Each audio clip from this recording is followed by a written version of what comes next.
Okay, dear students, good evening. Yesterday I have left this topic on Hitler, Nazism. Actually, we are going across the topic, going across the part 4th, and in part 4 there are several subtopics like Paris Peace Conference, Russian Revolution, then World Economic Depression, and now finally fascism and Nazism, and it is in course of the study of the foreign policy of Mussolini and Hitler we have to move to the Second World War as well.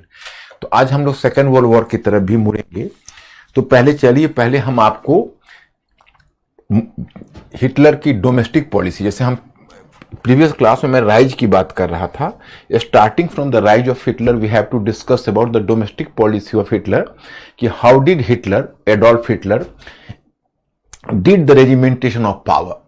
लेकिन कल मैंने question भी आपको दिया होगा, देखता हूं उस क्वेश्चन को आप लोगों ने कैसे सॉल्व किया है।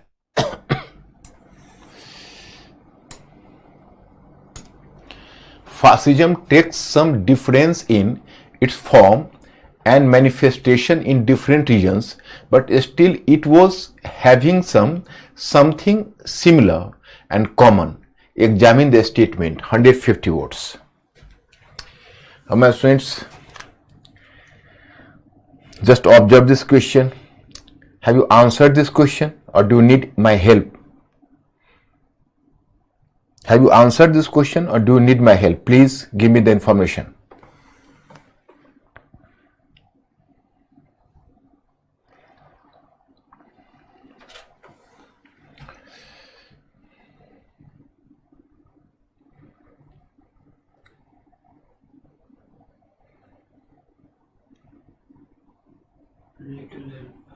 Little help.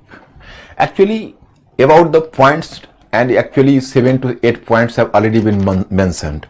But now what challenge you people may find, ki how to manage the answer in 150 words. So here you can say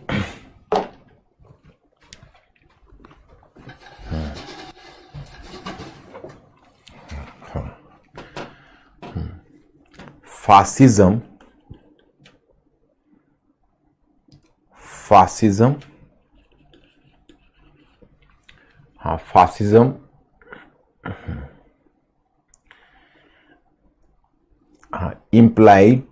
implies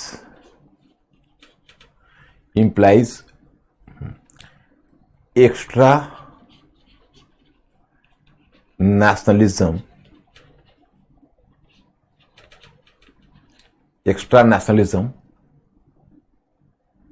or aggressive nationalism.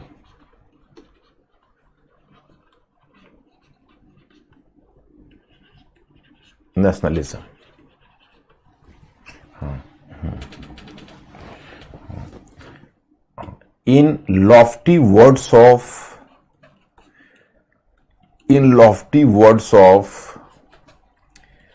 Mussolini, everything is within the state. Everything is within the state.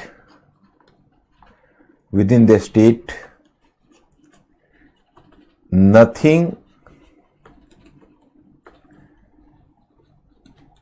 outside the state,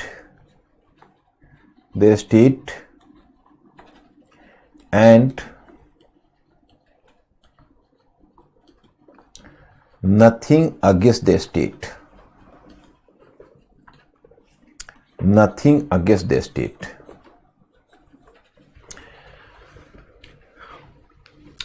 My students, actually I have just started this question. Mussolini has given such a, you can say, declaration. He has made such a statement that everything is within the state, nothing outside the state, nothing against the state. Means that the state was consciously idealized. अब आप हमसे यह पूछोगे कि sir ये statement मैं कहां से लाऊं। मैंने आपको खुली छूट दे रखी है कि आप क्यों मानकर चलते हो कि क्वेश्चन एक स्पेसिफिक तरीके से तैयार होता है या स्पेसिफिक तरीके से एंड होता है। आप अपने नॉलेज को बढ़ाओ। जैसे आप न्यूज़पेपर आर्टिकल ही पढ़ते हो, कभी फासिज्म पर ही आपको आर्टिकल मिल गया, सपोज करिए, और फासिज्म पर आपको बहुत अच्छे आर्टिकल मिल गए। आपने जब उसको देखा तो you find there the very striking statement of some scholar on fascism.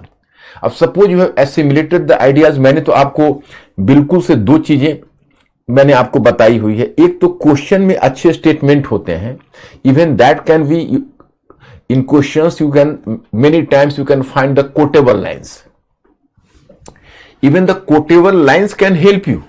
Suppose you are writing on French evolution and in some question there is the quotable line, and if the quotable line is you can say contextual, मतलब ऐसा नहीं कि beyond context हो और आप कुछ भी quotable डाल रहे हो, तो quote give the statement line statement। तो अब आपने कहीं से लिया तो क्वेश्चन से इनडायरेक्टली ले लिया। तो आपको मैंने फ्री हैंड दिया हुआ है कि जब आप राइटिंग करोगे अभी तो आपकी कोई गलती नहीं है, क्योंकि आप जस्ट कुतर रहे हो, you are just biting, taking the bites, you have not chew it, you have not digested it. After digesting that will be clear.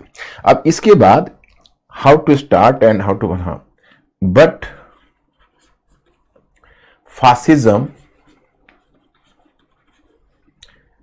fascism has different expression and manifestations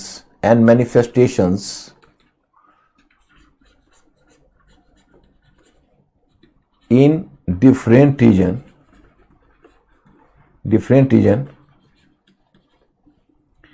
with certain common points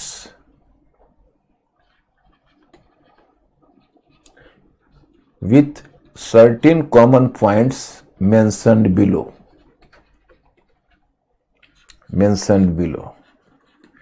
Now after giving a dot in one sentence you have to write 7 sentences. It talks about the class collaboration. It was idealizing the, you can say, cult of hero worship. The leader is being idealized.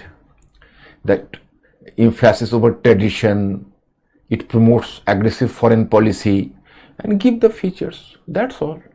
No problem. तो ये question तो clear था। तो yesterday about Mussolini, and I have started the Hitler's domestic policy. Behind the rise of Nazism, the 3 factors I have already discussed. Then factors behind the rise of Hitler. So here I have informed you in what way Hitler just tried to mobilize the German people. Just like Mussolini, Hitler also gave a lot of promises to different groups, and sometimes his promises were just contradictory to each other. For example, he gave promise just like Mussolini to protect the capitalists from workers' strike and workers from lockouts. Likewise, he gave assurance to the ultra-nationalists of Germany that he will definitely break the clauses of Treaty of Versailles and restore the power and prestige of Germany. So that was, you can say, amusing to their ear. And he also gave promise to the people to make Germany free from the unwanted elements like communists, Jews, and Jesuits. Yesterday's class I have told you. And then he even, you can say, introduced a 25-point program, and on this basis he tried to mobilize the people. When in 1922 he found that Mussolini got success by dint of his power. I have told you about Mussolini. How did Mussolini manage to capture the power? Through the display of his, you can say, display of his, you can say, muscular strength, when along with 50,000 black shirted volunteers he carried a march towards Rome and created pressure over the Italian monarch Victor Emmanuel III. So, having been inspired by the success of Mussolini, in Hitler in 1923, he also, you can say, did some adventure when in 1983 he brought the so-called the Munich माने Munich coup. He brought a coup against German government at Munich, and he tried to turn down the, you can say, the capture the power forcefully. But after all, Germany was not Italy, and Germany was a more powerful and more organized nation it was. So Hitler's efforts were foiled. माने Hitler ने कोशिश की कि Mussolini की तरह हम भी 1923 में एक जगह है जर्मनी में म्यूनिक में उसने तख्ता पलट करने की कोशिश की, दांव उल्टा पड़ गया, वो विफल हो गया, and he was arrested. Actually the crime he had committed, for that he deserved the at least death sentence or at least the life imprisonment, you know. And when he was arrested, so he was just presented before a judge. But can you very well understand that he was having such a magnetic and charismatic personality, given the judge was his follower, and whenever he was presented in the court, the judge was just standing from his chair. Judge just stood from his chair, and after standing from his chair, he made a statement. He just, you can say, did some sort of salute to Hitler, and after doing salute, he told that you are my ideal model, and you have been always my role model, and if I find some sort of, you can say, future upliftment of Germany, so it is only under your leadership. So I have always having the strong faith in your quality of leadership. It is definitely an unfortunate condition for me that I have been given a task of making your trial for the, you can say, blunder you have committed. So here I am bound to go through laws, but I am lenient towards you. So I am simply giving you a 1 year imprisonment. अब आप समझ लीजिए कि जज ने मात्र उसको 1 वर्ष की सजा दी, चूंकि जज उसका फैन था, कहा कि भाई आप तो मेरे रोल मॉडल हो, हम आपको कैसे पनिशमेंट दे सकते वगैरह वगैरह. And he was in jail in between 1923 to 1924, and it was in jail Hitler even utilized the time through writing his famous biography, famous autobiography. You might have heard about Mein Kampf. The name of his autobiography was Mein Kampf, My Struggle, its meaning was. And then in 1924 he came out from the jail. After this failure, he took a lesson. In future, he will not try to capture the power through undemocratic means. Rather, he had to make a propaganda and try to influence the people by his charismatic personality. And it is through democratic process he had to capture the power. And after coming to power, then he had to destroy the stairs from which he had reached up to this stage. Means ki now he has basically he has started to manipulate the things in Germany. So he started a long propaganda and tried to impress the people. In spite of the best of the efforts, up to 1928 he didn't get success, the proper election success in elections. But in 1932, when the elections were held, so up to that period, the impact of world economic depression was clearly visible on Germany. So as the impact of world economic depression was visible, so in the elections of 1932, Hitler could bag the largest number of seats in the elections. So Nazi party emerged to be the largest party in Germany, although not clear-cut majority, but still it emerged to be the largest party. President was Hindenburg. So President Hindenburg just invited him to the post of chancellor, post of prime minister. So in January 1933, Hitler became the prime minister of Germany, means ki chancellor of Germany. अब my friends, Hitler का देखिए rise हुआ जनवरी 1933 में. चूंकि 29-30 में जो world economic depression आया, उसने वाइमर रिपब्लिक को और भी डिस्क्रेडिट कर दिया. जो पहले वाइमर रिपब्लिक का गवर्नमेंट था, और government could not manage the situation because in the moment of the economic crisis, either the rightist government can get success or the leftist government. The centrist party is hardly getting the success. The same happens to this Weimar Republic as well. So finally, Weimar Republic lost and Hitler could form the government. Now, my students, you will come to know that after coming to the government, then Hitler started to regiment the power. And really you can say that this regimentation of power by Hitler is the very important thing, Means ki first of all, after coming to power in February 1933, he invoked the Article 48 of Weimar Constitution and imposed the president rule in Germany. Imposed the, you can say, emergency. Imposed the emergency provisions on Germany. What is this? My students, if you might have go through the Politian Constitution, so it was in course of the study of the Politian Constitution you may realize that in Indian Constitution there is the provision of Article 352. In Article 352 there is emergency provision, and that is today the national emergency. So this, whenever you will go through our constitution, you will come to realize that this clause has been inducted into Indian Constitution, having been inspired by Weimar Republic of Germany.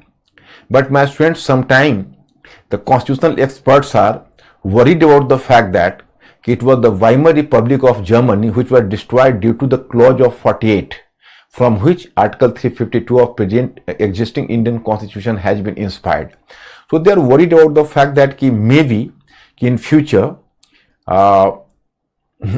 democracy could be destroyed on this basis. तो ये Hitler ने सबसे पहले invoke किया article 48 को invoke करके, और उसने वहां पर एक इमरजेंसी लागू कर दिया जर्मनी में. And it is in the benefit of Hitler. Hindenburg passed away in 1934. Then Hitler amalgamated the two posts simultaneously, the post of the chancellor and the post of the president, into the single one. And he himself occupied the combined post of prime minister and president. So he was not having any rival in Germany now, no rival power. And he took the title Die Führer. Die Führer means leader.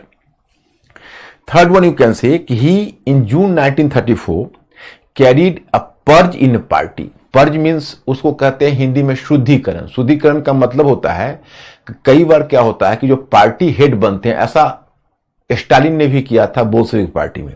जो party head बनते हैं वो खोज खोज कर अपनी party में जो उनके राइवल होते हैं या उनके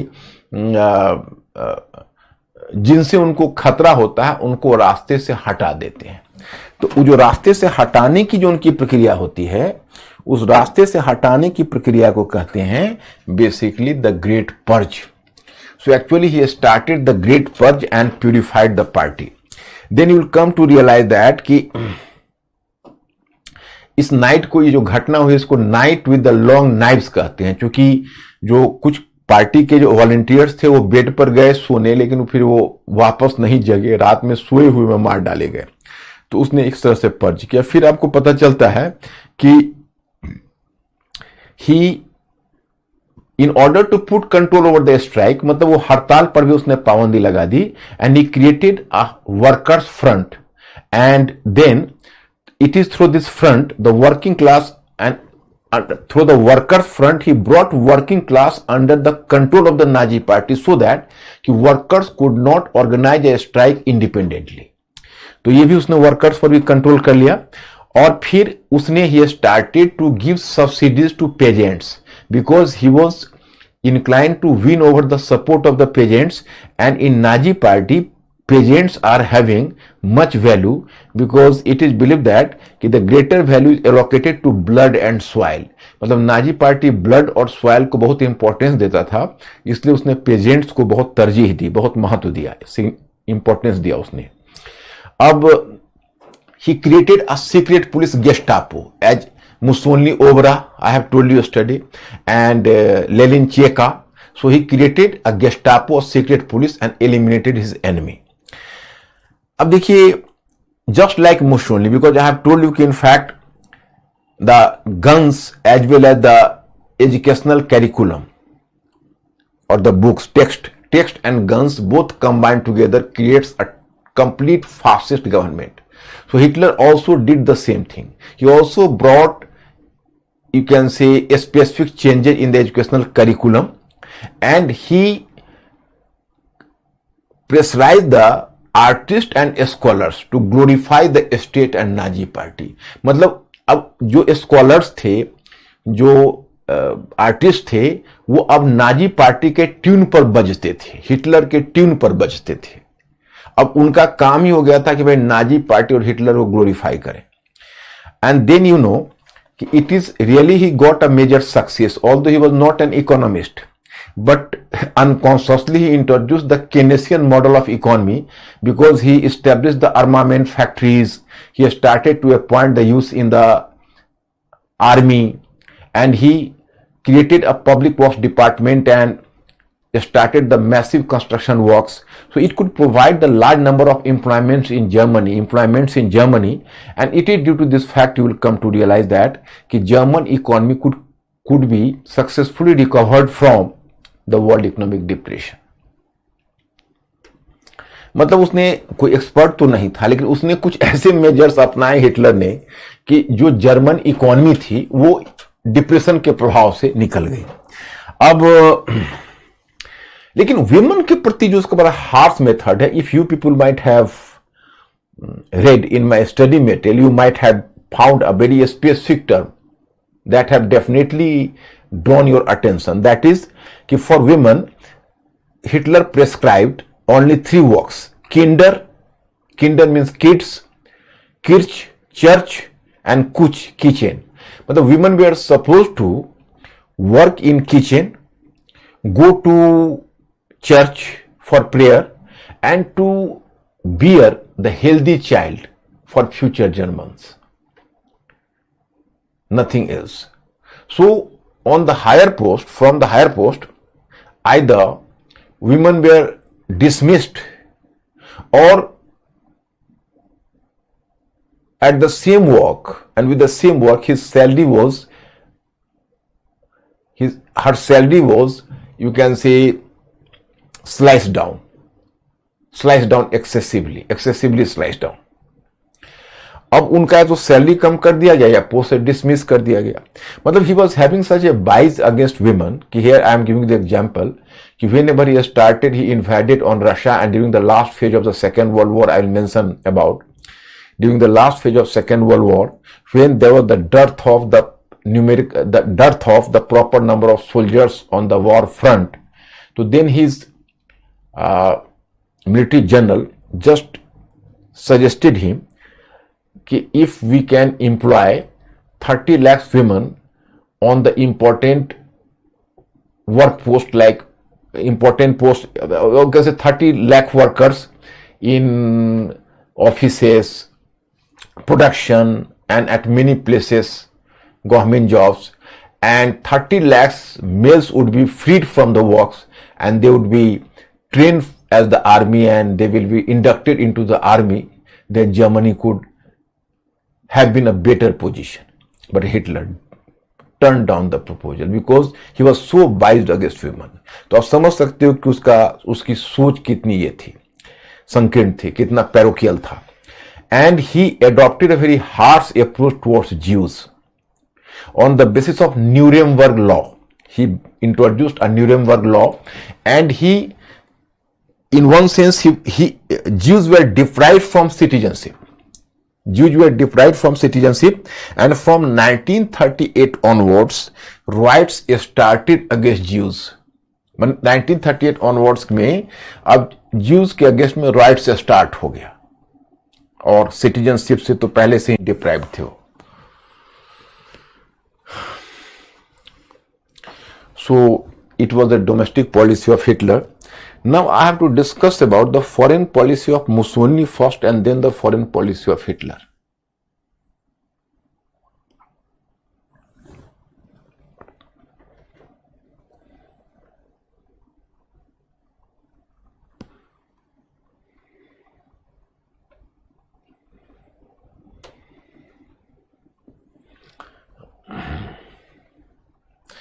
देखो Sir, एक तो query है। हाँ यस आप पूछ रहे हैं why women so harsh under Hitler arrest? who has asked this question? Bhavna Bhavna Bhavna, actually it was, your question is कि why women were so harassed under Hitler. Actually it was the prejudices of Nazi party. Nazi party was basically, देखो, Nazi party was suffering from all sorts of parochial ideas.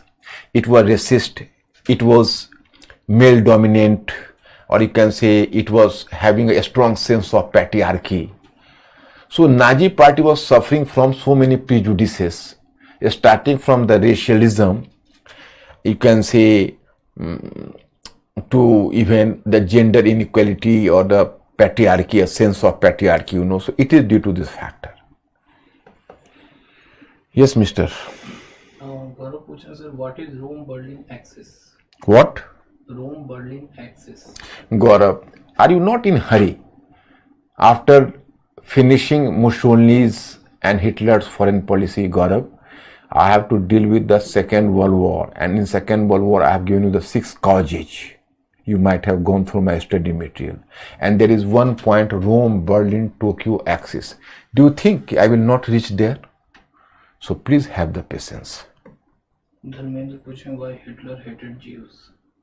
Dharmendra, you are not my regular watcher of my lecture, you know. You are not doing the regular watch.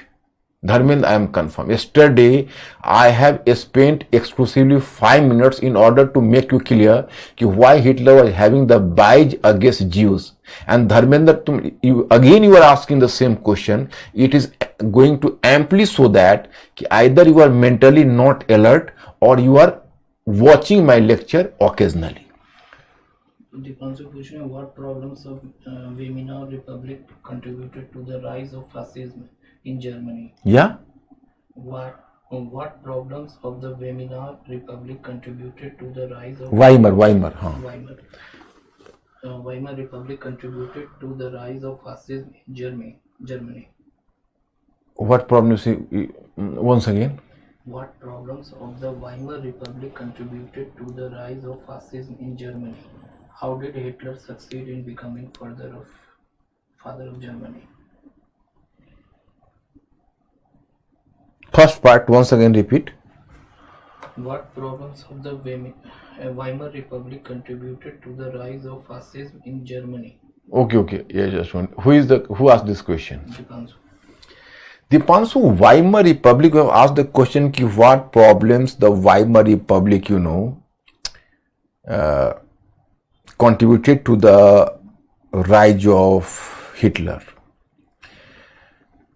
Dipanshu, I have told you, in fact, Weimar Republic was not itself accountable. To a larger extent, it was the situation that was accountable. The one major stigma was attached to Weimar Republic just at the time of the Treaty of Versailles. Its face was tarnished in the very beginning because it was attached to the humiliating Treaty of Versailles. So German people could not give the proper respectability to Weimar Republic, and later the demagogues and you can say the good orator like Hitler just did the mudslinging against, मतलब काफी कीचड़ उछाला on this Weimar Republic. So that is the one factor, And second one factor was that Weimar Republic was pitted against the adverse condition. The German government had to pay up the impossible amount to the Allied powers because the Treaty of Versailles was the very cruel treaty, and it was beyond capacity of any government to make a payment. And furthermore, when the World Economic Depression visited Germany, so the economic condition of Germany became so poor and pathetic that Weimar Republic could not solve the problem. So Weimar Republic belonged to a centrist party. I have told you earlier that there is the centrist party, they are the rightist party, leftist party, and centrist party. Rightist and leftist are the extremist party. In normal conditions, centrist party works and gets success. But whenever there is the emergency situation, so centrist party does not satisfy the people, and the people are naturally moving towards either excessive leftist party or excessive rightist party. The same happened in case of Weimar Republic, and Hitler made benefit from the situation. Monica, second thought, how did Hitler succeed in becoming father of Germany? Who? Dipanshu. Dipanshu. इसी question के बाद Dipanshu, your question answer has already been answered. I have talked about the rise of Hitler and what strategy was adopted by Hitler. So possibly you are not paying attention to my question and you are simply posing your own question. Why Hitler became the father? Father is not the right term for Hitler. You may ask the question, why did Hitler rise in Germany? So I have already given so many points, what was the background behind the Hitler and how did Hitler become the Chancellor of Germany. So I have already spent 15 to 20 minutes to make you understand. I think it takes, and I have given to you the study in the form of a study material as well, so better to assimilate it. So I have a question, what is Podesta in fascism? Yeah? Podesta. Podesta was a provincial administration in Italy. Provincial administration. Pratik question, was Nazi party sign had some influence from swastik? Actually, swastik has been attached to Aryans, and the Nazi party was making the claim of the inheritor of Aryans. So on that basis, it tried to attach itself to swastika. Gyanesh question, who was the responsible for World War II? Gyanesh, are you not going too far? You are asking me the question who was accountable for World War II. I have not so far taught you the World War II. Possibly from the present topic, I am doing all the aspects, so you people just turning to be out of patience, and some of you have started to ask me the question which I am going to discuss in future. So why you are? I have just requested you people, please keep yourself in the present. Whenever I will just cover this topic, World War II, so I think then your question will not have any relevance, because this will be answered automatically. Sakshi question, sir, women are not responded against this rude policy of Hitler. Why? How women were throughout in Indian history, for the thousand years, women were exploited, and the women could not make an organization and not so consciousness. So in the cruel rule of Hitler, there was the forest rule, and who are making protest, either they are eliminated or put into a dungeon, not in jail.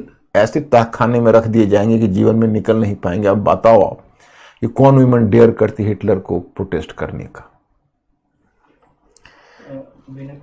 Explains how Nazi propaganda was effective in creating a hatred for Jews.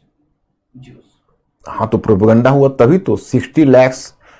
कौन पूछ रहे हैं? विनय, आप propaganda उसका successful हुआ तभी तो 60 lakh Jews को और जिप्सीज को एलिमिनेट किया, और ज्यूज को केवल वो थोड़ा मार रहा था, उसके सोल्जर्स मार रहे थे, उसके ऑफिसर्स मार रहे थे. So he created such a deep hatred among the Germans against Jews.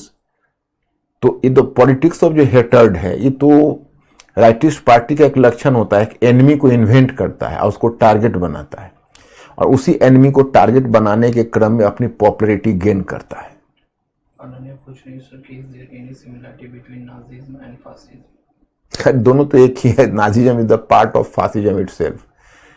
All similarity.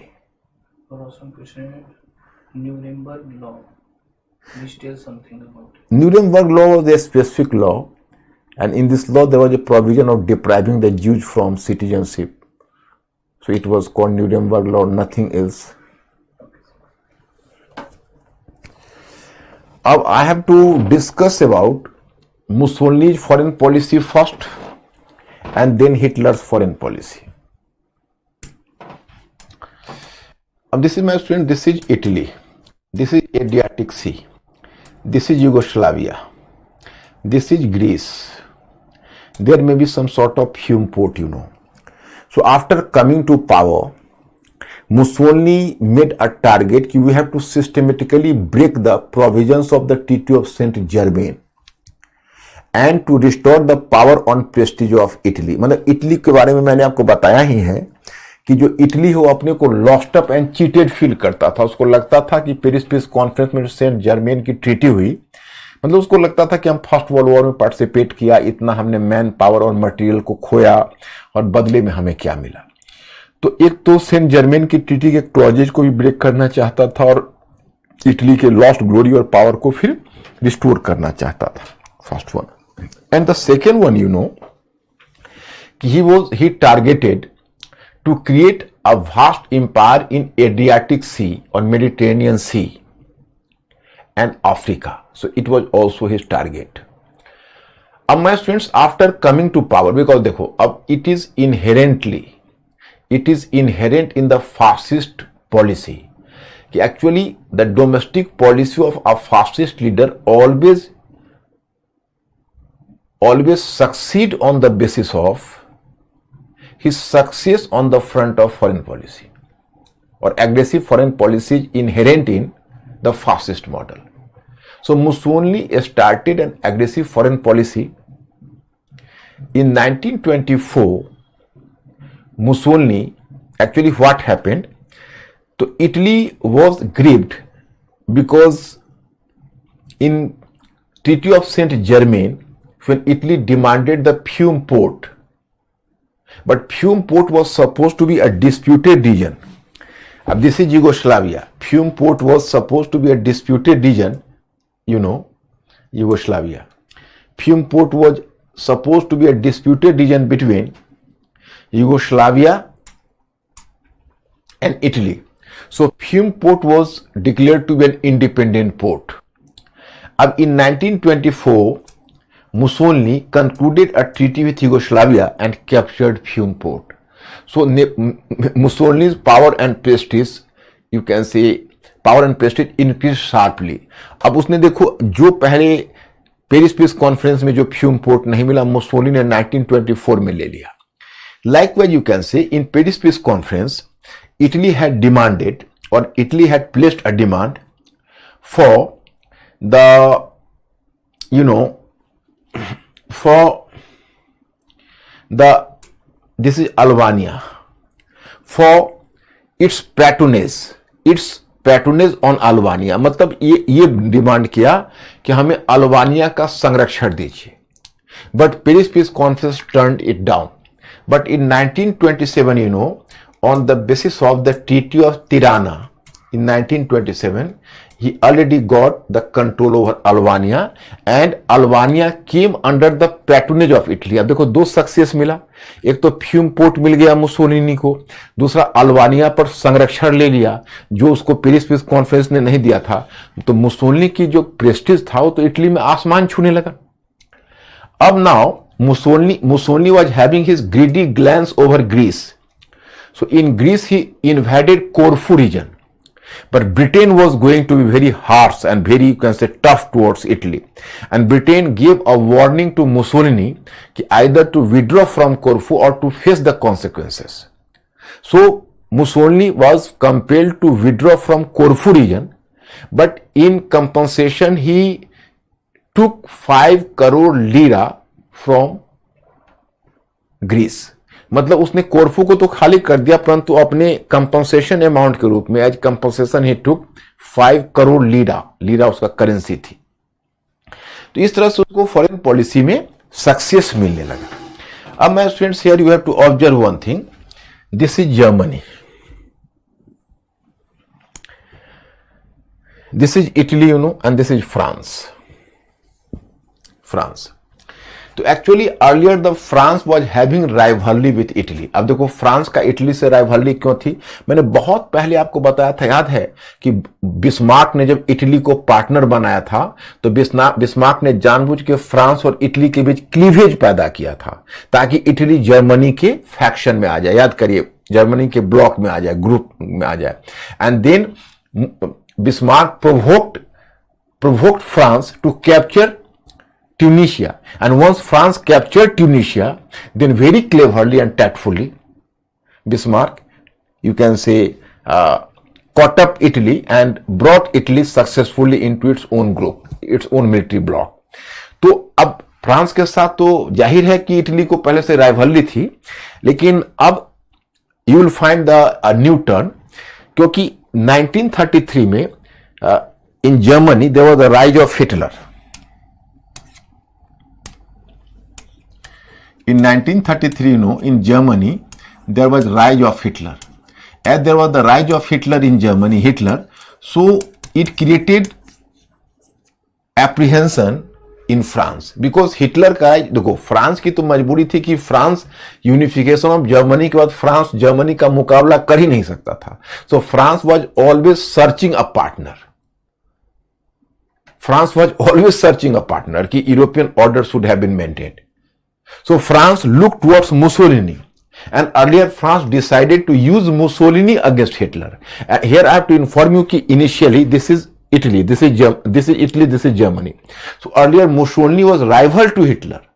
He was not in good humor to Hitler. In good humor with Hitler. So here you know that that's why in 1933 when there was the rise of Hitler, so France just extended his friendly hand towards Italy. So in 1933, there was a pact between Italy and France. That is called Laval-Mussolini Pact. Laval-Mussolini Pact, why? Who was Laval? Laval was the French Prime Minister and Mussolini was Italian Prime Minister. So initially there was the friendship between France and Italy. But my friends, Italy has and Mussolini has committed a major, you can say, gave a major challenge to world order at that time, or League of Nations, because in October 1935 Mussolini invaded Ethiopia और अबिशनिया. अब Mussolini ने अबिशनिया या Ethiopia को क्यों invade किया, सोचिए. Mussolini ने मैंने आपको बताया कि 3 लाख यूथ को उसने सोल्जर्स में अपॉइंट किया, तो अब सोल्जर्स को बैठा के योगा तो नहीं करवाता. सो ही प्रेफर टू इन्वेड इथियोपिया. अब इथियोपिया पर जब उसने इन्वेड किया तो लीग ऑफ नेशंस ने उसको बैन कर दिया, और लीग ऑफ नेशंस में ब्रिटेन था and France was a responsible power. So France was not having any option but to go with Britain, and Britain was very tough towards Mussolini. So Britain immediately brought a proposal in League of Nations, and according to the proposal, the economic embargo against Italy was invoked by League of Nations, and France was not having any option but to vote in favor of this economic embargo. So it created cleavage between France and Italy. मतलब मैंने आपको यहां पर बताना चाहा है कि अब देखो एक वर्ल्ड ऑर्डर एक बड़ी समस्या आएगी, क्योंकि उधर जर्मनी में जो हिटलर है उसके प्रति फ्रांस टफ होगा तो ब्रिटेन सॉफ्ट होगा, और मुसोलिनी के प्रति फ्रांस सॉफ्ट है क्योंकि फ्रांस चाहता है कि मुसोलिनी का यूज हम हिटलर के अगेंस्ट में करें. तो फ्रांस की तो मुख्य जो कंसर्न है वो तो जर्मनी को लेकर है, और ब्रिटेन को शुरू से ही लग रहा है कि ये जो मुसोलिनी है ये बहुत बड़ा शैतान है, इसको चेक करना मांगता है. तो ब्रिटेन हमेशा मुसोलिनी को टारगेट ले रहा है, क्योंकि देखो ब्रिटेन के दिमाग में कहीं ना कहीं बैठा हुआ है कि हिटलर अगर इतना एग्रेसिव है तो उसका रीजन है, क्योंकि वर्सेल्स की ट्रीटी ऑफ वर्सेल्स में जर्मनी के साथ बड़ा हार्श बिहेवियर किया गया. और इटली ऐसा क्यों कर रहा है? इटली को तो ऐसा कुछ किया, अरे कुछ चीजें नहीं दी गई, उसका डिमांड चूंकि इंजेन्यून था, तो जो जेन्यून था वो तो पेरिस पीस कॉन्फ्रेंस ने उसको दिया ही, और जो इंजेन्यून था वो नहीं दिया. इस पर ये इतना क्यों हाइपर हो रहा है? तो उसको मुसोलिनी के ग्रीव्ड होने का कोई रीजन नहीं लगता था, इटली को ग्रीव्ड होने का और जर्मनी को ग्रीव्ड होने का रीजन लगता था. सो दैट्स व्हाई कि ब्रिटेन वाज कीपिंग साइलेंट. और जो फ्रांस है, you will just observe to France, so France was so much concerned about its own defense, own security, it preferred to make an alliance with Mussolini. But problem was that कि अब Mussolini ने ऐसा काम कर दिया था, उसने अबिशनिया पर अटैक कर दिया था जो इंटरनेशनल लॉज के खिलाफ था, और अब France being a responsible power she could not stand by Italy, so France had to vote against Italy in League of Nations, and it was the time, because you know कि already Germany was a recalcitrant power. So Germany was a recalcitrant power, so Hitler sympathized Mussolini, and Hitler, you can say, did some sort of manipulation. It was a major diplomatic manipulation on the part of Hitler. He supported Mussolini, even he accepted the Mussolini's conquest over Abyssinia and sent weapons in support of Mussolini. So Mussolini came into the camp of Hitler, and in 1936, Mussolini visited Berlin and Hitler in return to Rome. So there was the formation of Rome Berlin axis. अब इसमें Tokyo कैसे जुड़ेगा, जो गौरव ने question पूछा था, time आएगा तो बताऊंगा। Rome Berlin Tokyo axis. So it is about Mussolini's foreign policy. Now we have to move to Hitler's foreign policy. So my students, firstly make me clear कि are you clear about the Mussolini's foreign policy, और any doubt then I have to move further. Mister Ankur ask my students, please give me the hint कि are you clear about Mussolini's foreign policy?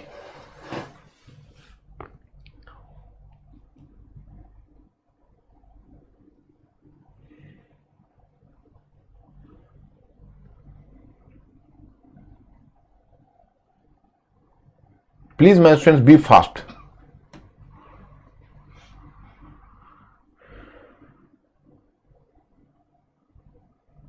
Yes, sir. Okay, everybody? Yes. Now I am moving to Hitler's foreign policy. Very interesting.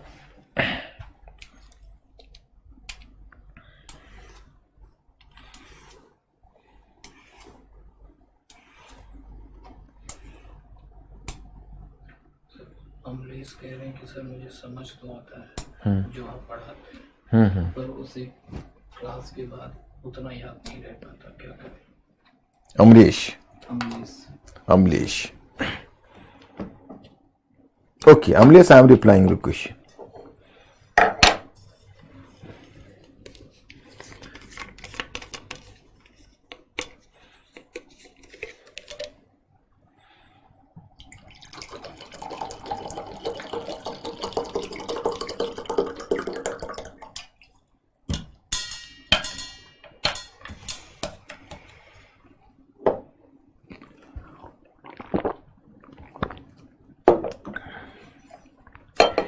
देखो, अमलेश का एक question है कि अमलेश नाम है ना, अमलेश कहते हैं कि सर आप जो पढ़ाते हो समझ में तो आता है, लेकिन जब क्लास के बाद जाता हूं तो उतना याद नहीं रहता। ये इसलिए है कि मेरे द्वारा बार बार यह सजेशन दिए जाने के बाद भी कि be a thinking creature, Amlesh आप थिंकिंग क्रिएचर नहीं हो पा रहे हो। आप जब पढ़ते हो तो आपका नियत यही रहता है, माने आपका जो ऑब्जेक्टिव है कि ये तथ्य याद करो, अच्छा हिटलर लोबाल मुसोलिनी पैक्ट 1933, अच्छा ये हुआ। आप टॉपिक से नहीं जुड़ते हो। अमलेश, आज से एक काम करते हैं, आज से आप याद करने वाली बात सेकेंडरी। आप सोचो कि यार ये मुसोलिनी इतना खौफनाक कैसे बन गया, ये सेकेंड वर्ल्ड वॉर का प्रॉब्लम कैसे पैदा कर दिया। मैं तो इस ताक में हूं कि आप लोगों को कॉन्टेम्पररी वर्ल्ड तक लाकर दिखाऊं कि दुनिया कैसे चेंज हुई। मैं आपको पढ़ाता हूं चेंज, और आप उसमें याद नहीं रहने वाली बात का है। तो आपको क्या है, भूल गई कि भाई मुसोलिनी जब पावर में आया तो आप ट्रीटी ऑफ तिराना भूल गए, भूल जाइए, उसको याद भी मत रखिए। इतना तो आपको याद रहना चाहिए कि मुसोलिनी जब पावर में आया तो उसने एग्रेसिव फॉरेन पॉलिसी अपनाई। इतना तो सभी को याद होगा। क्यों? क्योंकि देखो, अब अगर ये चीज नहीं समझोगे तो न्यूज़पेपर का आर्टिकल भी नहीं समझ पाओगे। ऐसे इतने कॉम्प्लेक्स आर्टिकल्स होते हैं, कैसे समझ पाओगे? आप सिर्फ इतना ध्यान रखो कि देखो, आप अगर कोई भी राइटिस्ट लीडर को देख लो, राइटिस्ट लीडर की मजबूरी है एग्रेसिव फॉरेन पॉलिसी। वो अपने देश की महानता का गुणगान हमेशा करेगा, वो प्रॉब्लम वाली बात ही नहीं करेगा, वो इकोनॉमिक प्रॉब्लम की बात नहीं करेगा, वो कल्चरल प्रॉब्लम की बात नहीं करेगा। वो अपना एक एनिमी को क्रिएट करेगा कि देखो भाई ये दुश्मन है राष्ट्र का, और फिर उसी पर अपना पूरा ठिकरा फोड़ेगा और जनता को इंप्रेस करेगा। तो जो कोई भी जो फासिस्ट गवर्नमेंट होती है उसका कुछ एक फीचर होता है। तो वो फीचर मुसोलिनी में भी है, हिटलर में भी है। अब Mussolini came to power, so actually he promised the restoration of the old power and glory of Italy. So it was implied that if he is not going to satisfy the different sections of the Italian population, then he will lose the power. So he was bound to follow the aggressive foreign policy. अब foreign policy में उसने पहला हाथ मारा कि fume port को प्राप्त कर लिया, जो पहले प्राप्त नहीं हुआ था इटली को, वाहवाही हो गई। फिर उसने अल्बानिया पर पैट्रोनेज प्राप्त कर लिया। आप डेट्स भी भूल जाओ, आप ट्रीटी भी भूल जाओ, इतना तो अल्बानिया और फ्यूम दो को प्राप्त किया, सिर्फ इतना ही रेफरेंस दे दो, उसकी प्रेस्टीज बढ़ गई इन वन सेंटेंस। और फिर आगे फ्रांस से भी उसकी निकटता हुई,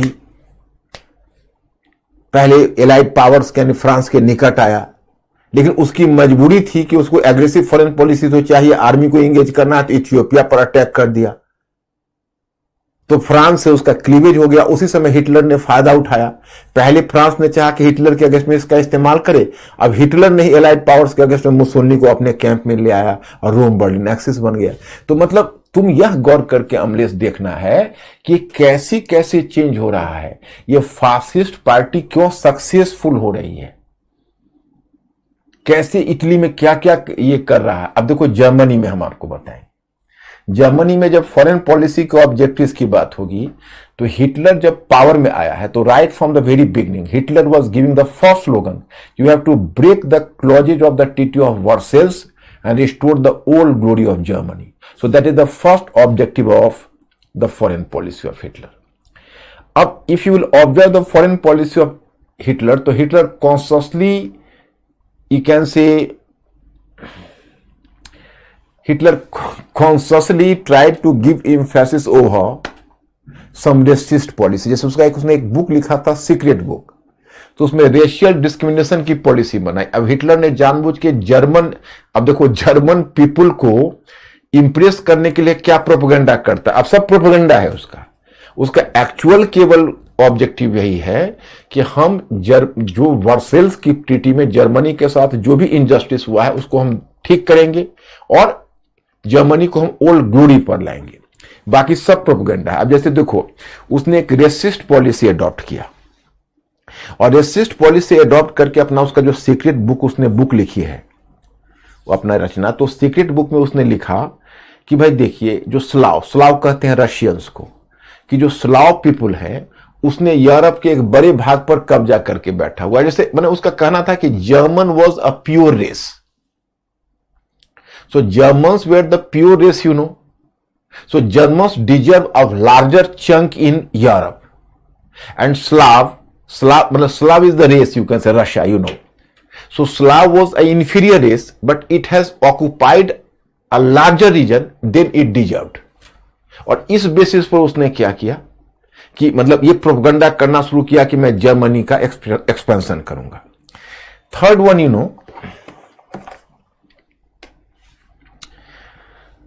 एक कहलाती है पॉलिसी ऑफ लेवेंसरॉम। लेवेंसरॉम का मतलब है सर्च फॉर लिविंग स्पेस। मैंने उसका कहना था कि जर्मनी को कितना कम रीजन मिला हुआ है, ये दूसरे पॉइंट से ही जुड़ा हुआ है, तो हम ईस्ट में यूराल माउंटेन तक एक्सपेंड करेंगे और 100 मिलियन जर्मन को वहां पर हम सेटल करेंगे, यूराल माउंटेन तक, ईस्ट में, यूराल माउंटेन है ईस्ट में, तो वहां तक हम कैप्चर करेंगे।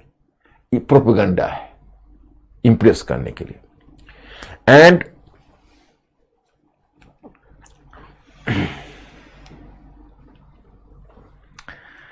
अब जैसे बिस्मार्क था, यहां पर देखो पॉइंट नंबर 4 में तुम देखोगे, तुम लोग कंफ्यूज मत करना। जैसे बिस्मार्क था, तो बिस्मार्क की जो फॉरेन पॉलिसी है उससे हिटलर की फॉरेन पॉलिसी अलग हो जाती है। जैसे बिस्मार्क है, जब यूनिफिकेशन ऑफ जर्मनी जब हुआ, तो बिस्मार्क का मानना था कि देखिए भाई अब जर्मनी अपना टारगेट पूरा कर चुका, जर्मनी को इतना ही बाउंड्री चाहिए। जो Germany was having a definite boundary and Germany got this boundary, so please now bid farewell to war and try to maintain balance of power in Europe, क्योंकि हमको अपना टारगेट मिल गया है। और हिटलर कहता था कि नो, जर्मन बाउंड्रीज अनलिमिटेड, हम यूरोप में जहां जहां जर्मन पॉपुलेशन देखेंगे वहां हम एक्सपेंशन करेंगे, जर्मनी के बाउंड्री का कोई लिमिट नहीं। तो इसका ये सब प्रोपेगेंडा है। एकमात्र उसका उद्देश्य है कि हमको ट्रीटी ऑफ वर्सेस के प्रोविजंस को तोड़ना है, और बाकी वो केवल बड़ी बड़ी बातें करता है अपने पब्लिक को इंप्रेस करने के लिए। अब here my students, I have to inform you कि you can very well understand Hitler's foreign policy while dividing the foreign policy of Hitler in different stages. चलिए पहला स्टेज हम लेते हैं 1933 से 36 तक। अब इसमें देखो हर एक घटना, अमलेश तुमको भी बताता हूं, सबको बताता हूं, हर एक घटना और हर एक एग्जाम्पल उसको फैक्ट्स की तरह देखोगे तब तो बड़ा कष्ट हो जाएगा। चलो हम फैक्ट्स तुम भूल जाना, जितनी बातें मैं आपको बताता हूं सिर्फ तुम उतनी याद रखना, कुछ भी आएगा तुम लिख दोगे। हम हमेशा आइडियाज को तरजीह देते हैं और मैं समझता हूं स्टूडेंट्स के लिमिटेशंस को, फैक्ट्स याद नहीं रहता। ये अमलेश तुम्हारे साथ ही नहीं, सभी के साथ है। बट माय स्टूडेंट्स, तुमको पहले पढ़ने का तरीका ये बदलना होगा कि हम लोग चेंजेज पढ़ रहे हैं। जैसे अब मान लो हिटलर्स फॉरेन पॉलिसी आया तो वर्टिकल उसमें गए, लेकिन अगर कोई हमें कहे कि भाई वर्ल्ड हिस्ट्री से लेकर आप एंशिएंट वर्ल्ड से लेके और कॉन्टेम्पररी वर्ल्ड तक 40 मिनट्स में आप चेंजेज बता दीजिए, I will just teach you in 40 minutes, क्योंकि मेजर चेंज है। अब एक टॉपिक में जाते हैं तो वर्टिकली अंदर गए। अब हिटलर्स मुसोलिनी ने कैसे एग्रेसिव फॉरेन पॉलिसी लाया एक फैक्टर है, लेकिन अब फॉरेन पॉलिसी की चर्चा कर रहे हैं तो विस्तार से कर रहे हैं। तो फर्स्ट स्टेज में उसने क्या चालाकी की 1933 to 1936 कि he very cleverly and tactfully started to break the provisions of the treaty of Versailles, but simultaneously he try to convince the allied powers कि he was not having any bad intention and he was still dedicated to maintaining peace and order in Europe। अब देखो कितना वो tactfully बढ़ रहा है। उसने allied powers को यह कहा कि देखिए हम शांति चाहते हैं यूरोप में, हम युद्ध नहीं चाहते बिल्कुल, और सिस्टेमेटिकली उसने ट्रीटी ऑफ वर्सेस को चालाकी से तोड़ना शुरू किया। जैसे सबसे पहला यह किया, ही स्टार्टेड रीअर्मामेंट प्रोग्राम। डेट्स भूल जाओ, 1933 याद रखो। इन 1933 ही स्टार्टेड रीअर्मामेंट प्रोग्राम, मतलब ये रीअर्मामेंट का मतलब कि फिर पुनः शस्त्रीकरण। While treaty of Versailles, you can say in Paris Peace Conference, his army was limited simply to 1 lakh, but he started to increase the number of numerical strength of the soldiers। और जानबूझकर league of Nations का member उसको बनाया गया था 26 में। तो league of nations में एक डिसआर्मामेंट कमीशन था। डिसआर्मामेंट कमीशन का ऑब्जेक्टिव होता था कि वैसे देशों को उसका मेंबर बनाया हुआ था कि भविष्य में वो आर्मामेंट ना करे। तो he consciously withdrew from the disarmament commission of this League of Nations. खैर उसको भी तुम भूल जाओ, यह याद रखो, ये started armament programme, but still in different conferences he was organising in Germany, he used to make an open speech कि no, we are dedicated to peace. And in 1934, he consciously signed a treaty of he signed a no aggression treaty with Poland. अब Poland से उसने एक अनाक्रामक संधि कर ली। So Britain was going to be convinced, Hitler is not having any malified intention. Because after all, Poland, Hitler was having what is temperature? 25. Hitler was well aware of the fact. Actually, Hitler should have had the grievances against Poland, because Poland was given an access to seaport while crossing the German region. That was a gallery was given to Poland for reaching the sea coast. But still, if Germany was signing the treaty of no aggression with Poland, it means कि Germany was not having any malified intention. Okay? फिर उसने क्या किया चालाकी Hitler ने कि उसने Britain के साथ एक ट्रीटी कर ली 1935 में, and on the basis of this naval treaty means नौसैनिक संधि, and on the basis of the naval treaty he consciously reduce the number of his soldiers. He consciously reduced the number of his soldiers less than half of number of his corps and number of his, you can say, corps of the naval force, or reduced the naval force less than half of the British force. अब Britain को तो जानते हैं, Britain खुश हो गया, क्या कितना अच्छा इंसान है, इसको लोग गलत समझते हैं, इसने तो अपने नेवल पावर को कट करके हमारे नेवल पावर से कम कर दिया, तो फिर इसका इंटेंशन कहां खराब है। And Hitler was having the malified intention. He was consciously strengthening his air force, and he was planning to attack with the air force, not with the naval force, But he took Britain into good humor. So Britain was satisfied. अब देखो इन मार्च 1936, क्योंकि देखो मैं आपको बताना चाहता हूं कुछ चीजें हैं कि मैं आपको ट्रीटी ऑफ वर्सेल्स में फैक्ट ज्यादा हो जाएगा, इसलिए हमने अवॉइड कर दिया था। तो कुछ प्रोविजंस ट्रीटी ऑफ वर्सेल्स का हमें इन्वोक करना होगा ताकि हम हिटलर्स के फॉरेन पॉलिसी में हिटलर ने जो ब्रेक किया वो समझा सके। जैसे देखिए, आई नीड अ मैप। देखो actually in Germany you find कि in the border of France in Germany, just observe the map, so that is the Rhineland. So in Rhineland you can say कि earlier the Clemenceau, the French prime minister, because French prime minister was worried about the future and safety of France, so Clemenceau demanded कि it is better कि please separate the part of Rhineland from Germany as a whole and make it a buffer region. Buffer region means कि the middle region. मतलब क्लीमेंसो का कहना था कि ऐसा करिए कि राइनलैंड को आप फ्रांस से अलग करके, जर्मनी से अलग करके उसको एक बफर रीजन बना दीजिए कि भविष्य में जर्मनी अगर फ्रांस पर अटैक करेगा तो पहले उसको राइनलैंड क्रॉस करना होगा। तो प्रेसिडेंट विल्सन ने कहा no this is wrong. Then 50 lakh Germans would be separated from Germany and that is against their right to self judgment. 50 lakh German फिर जर्मनी से अलग हो जाएंगे और उनका जो आत्मनिर्णय का अधिकार है उसके खिलाफ जाएगा ये। तो अंत में तय हुआ कि ठीक है, इस राइनलैंड के 31 स्क्वायर माइल्स के अंदर जर्मनी अपनी आर्मी नहीं भेज सकता, सो दैट कि the safety of France could have been insured. मतलब इसका जो 31 जो स्क्वायर माइल्स रीजन है फ्रांस के बॉर्डर तक, वहां जर्मन आर्मी नहीं भेज सकता। अब Hitler consciously broke this provision. He broke and he sent an army in March 1936 in this region. And do you know, so much calculative he was, it is said that when he told his army to treat the region, so military commander, this army commander was given a closed envelope.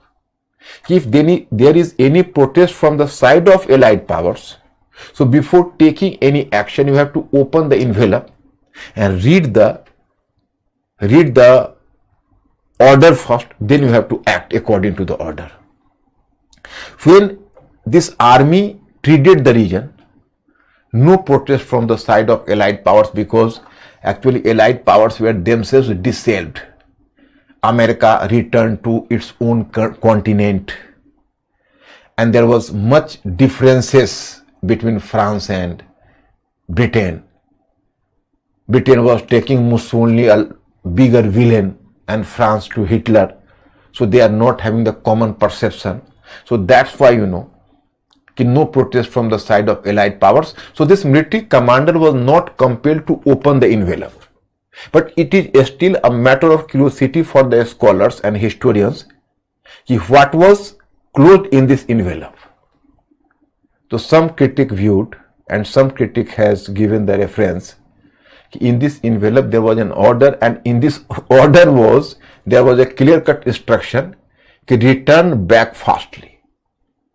मतलब आप समझा कि नहीं, मतलब military commander को कहा गया था कि आपको अगर कोई प्रोटेस्ट उधर से हो, एलाइड पावर से हो, तो आप ऐसा करना कि आप कोई एक्शन लेने से पहले इनवेलप को खोलना और इनवेलप को खोलकर पहले ऑर्डर को रीड करना और उस ऑर्डर के अनुसार काम करना। तो कहते हैं कि इनवेलप खोलने की जरूरत ही नहीं हुई क्योंकि उधर से कोई प्रोटेस्ट नहीं आया एलाइड पावर से। तो भाई अब स्कॉलर्स को क्यूरियोसिटी है कि आखिर था क्या उसमें, तो स्कॉलर बोलते उसमें यह था कि उस आर्मी कमांडर को कहा गया था कि जल्दी से लौट जाओ, रिटर्न बैक फास्टली, मतलब मत लड़ो, डोंट फाइट। तो मतलब इतना कैलकुलेटिव था वो। लेकिन अब कोई प्रोटेस्ट ही नहीं है, तो हिटलर वाज एम्बोल्डेंड कि no protest from the side of allied powers. तो कितना कैलकुलेटिव रोल में बढ़ रहा है। आर यू क्लियर और नॉट? अंकुर पूछो मेरे स्टूडेंट से, डू दे अंडरस्टैंड और any confusion, so please give a hint to mister Ankur.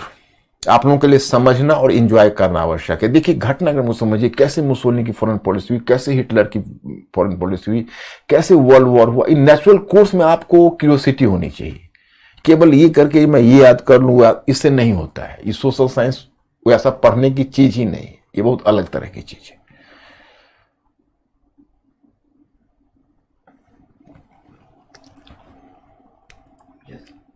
Okay, अब my students comes the second stage. This was the mild stage और moderate stage. In 1933 the second one stage. In 1933 to 36 first stage, at 36 to 38 second stage. अब what happened in 1936 between 1936 and 1938?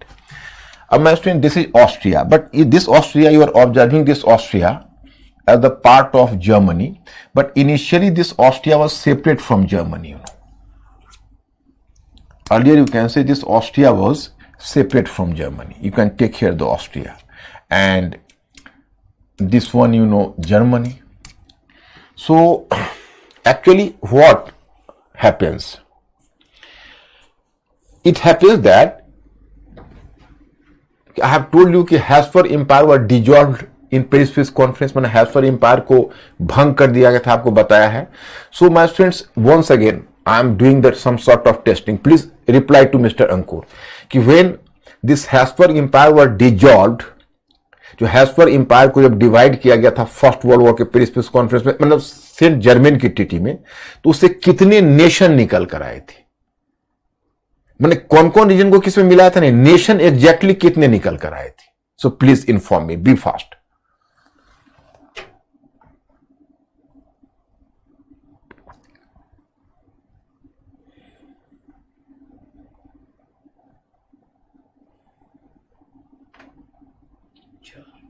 चार, Austria, Hungary, Yugoslavia and Czechoslovakia. So Slav and Czech were given a right to self-judgment, a separate nation. Magyars in Hungary. Some Rum population was, you can say, given to Romania. Some Pole population was given to Poland. So in Austria there was the pure German population. So Germany had at that time demanded that you are giving the rights to self-judgment to different racial groups, and every major racial group was allowed to make a nation. So we are Germans, and now Austria is simply Germans from German race. So why are you not merging Austria with Germany? अब problem क्या था कि Germany ने demand किया कि Austria को आप हमारे साथ मर्ज कर दो। तो एलाइड पावर्स को लगा कि अरे यार, ये तो बहुत खतरनाक बात बोल रहा, हम कहां जर्मनी के साइज को छोटा कर रहे हैं, क्योंकि जर्मनी ने वैसे भी बैलेंस ऑफ पावर के प्रॉब्लम को क्रिएट कर दिया है, और जर्मनी उल्टा बोल रहा है ऑस्ट्रिया को हमारे साथ मर्ज कर दो। उन्होंने साफ मना किया, no, a big no, never, you are not allowed to merge with Austria. Germany is not allowed to merge with India, and it has expressively been mentioned in 88th article of the Saint Germain, Treaty of Saint Germain, and 80th article of the Treaty of Versailles। मैंने Versailles, treaty of Versailles और Saint Germain दोनों treaty में कह दिया भविष्य में भी कभी ऑस्ट्रिया जर्मनी का पार्ट नहीं होगा। अब Hitler started the campaign, he consciously, you can say, formed a pseudo Nazi party in Austria, and in 1938 with the support of Hitler, this Nazi party could form the government in Austria, and with the due permission of the Nazi party, finally Austria was merged with Germany in 1938. So in 1938 Austria became the part of Germany. There was the complete merger, and the Allied powers remained to be the mute spectator. They did nothing. मैंने अब हिटलर ने बड़े आराम से Austria को Germany में merge कर लिया। Then Hitler made a declaration कि my next target is Sudetenland. अब ये सुडेटेनलैंड का भी बड़ा एक दिलचस्प स्टोरी है, मैं आपको बताता हूं। देखो,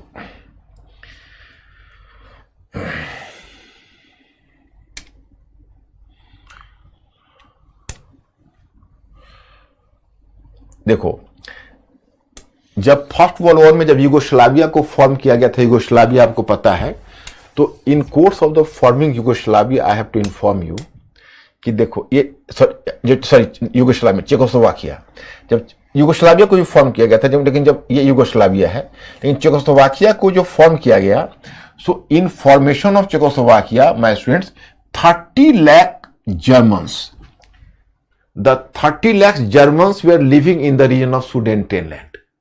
So Germany was consciously truncated, you know. मैंने जर्मनी को जानबूझ के छोटा किया जा रहा था, तो 30 lakhs जर्मन्स को जो सुडेंटेन लैंड में रहते थे, उनको मर्ज कर दिया गया चेकोस्लोवाकिया के साथ, and Czechoslovakia was created through taking the region of Sudetenland which was peopled by 30 lakhs Germans.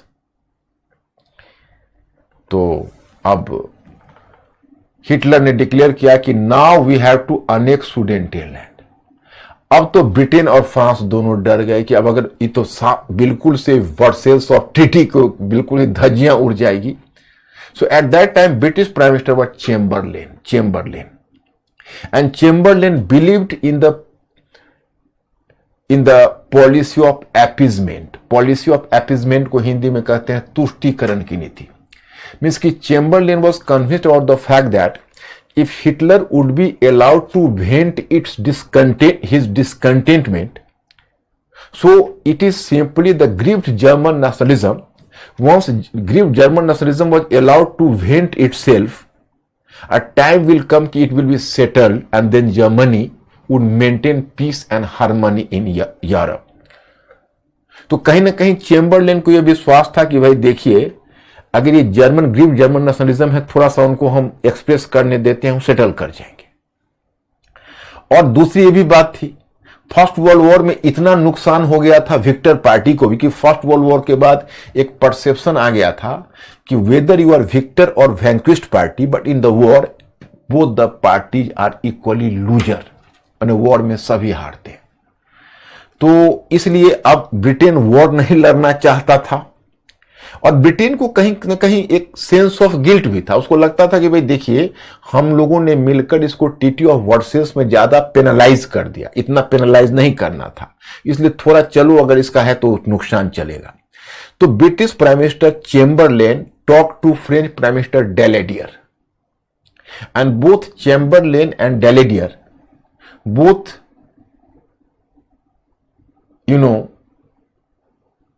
gathered at a place in Germany, Munich.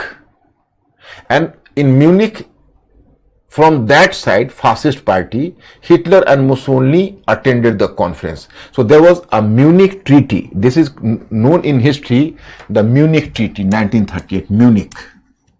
My friends, you have to keep in your mind this so-called Munich Treaty, because this Munich Treaty was supposed to be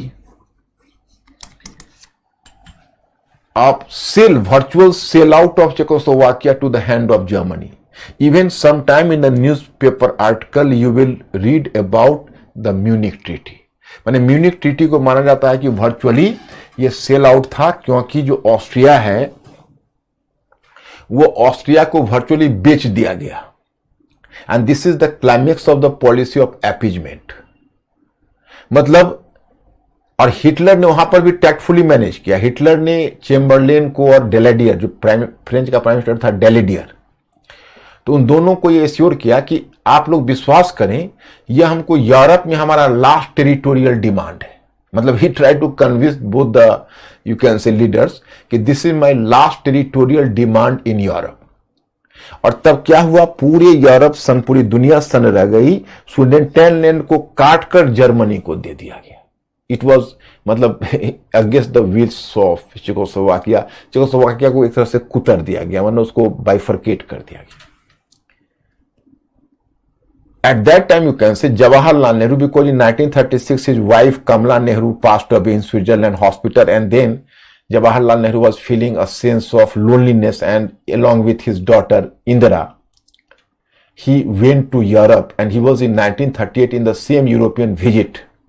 So he was at that time in Munich when this treaty was being signed, and he was internationally, you can say he was an expert of international relations. He was so conscious globally he was so conscious.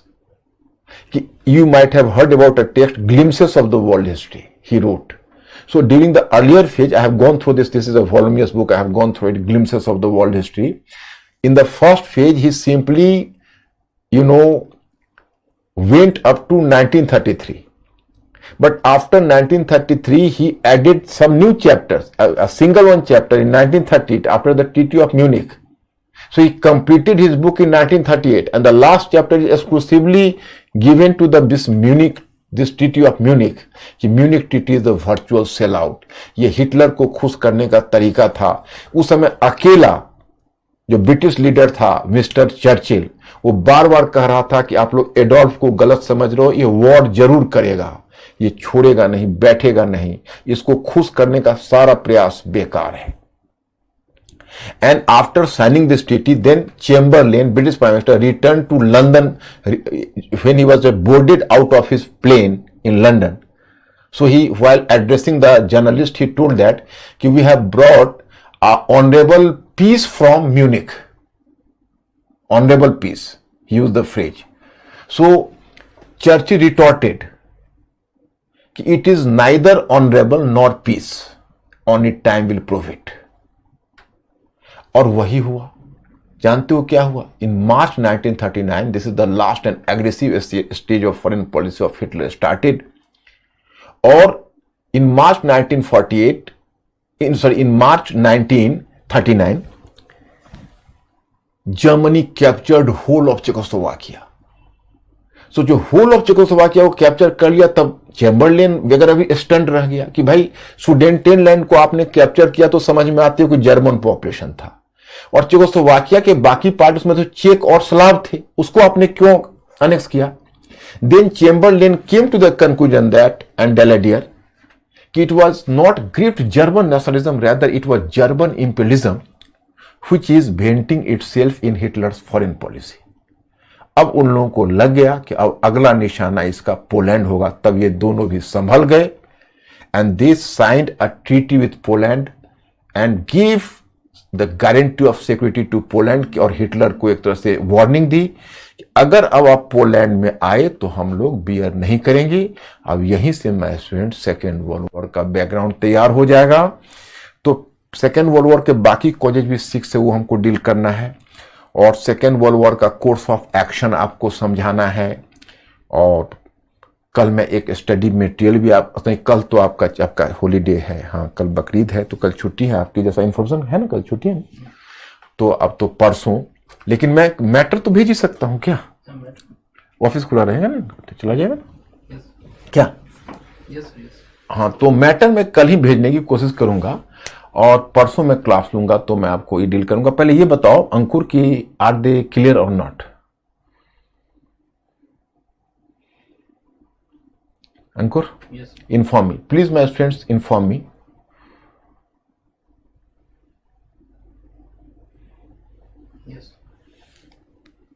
Clear हो? देखो वैसे अगर factually पढ़ोगे तो फिर मजा नहीं आएगा, आप उसको कॉन्सेप्चुअली देखिए और उसको पढ़िए. तो एक क्वेश्चन देता हूं, इस क्वेश्चन को ट्राई कर लेना. How far is it correct to से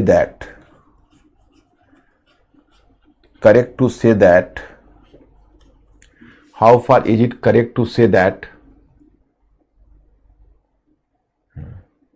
that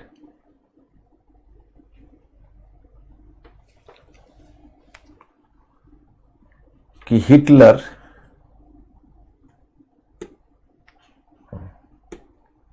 it was Hitler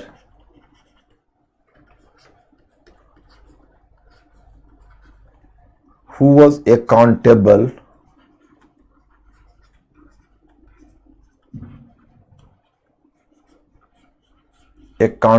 for the Second World War. Second World War. Elaborate.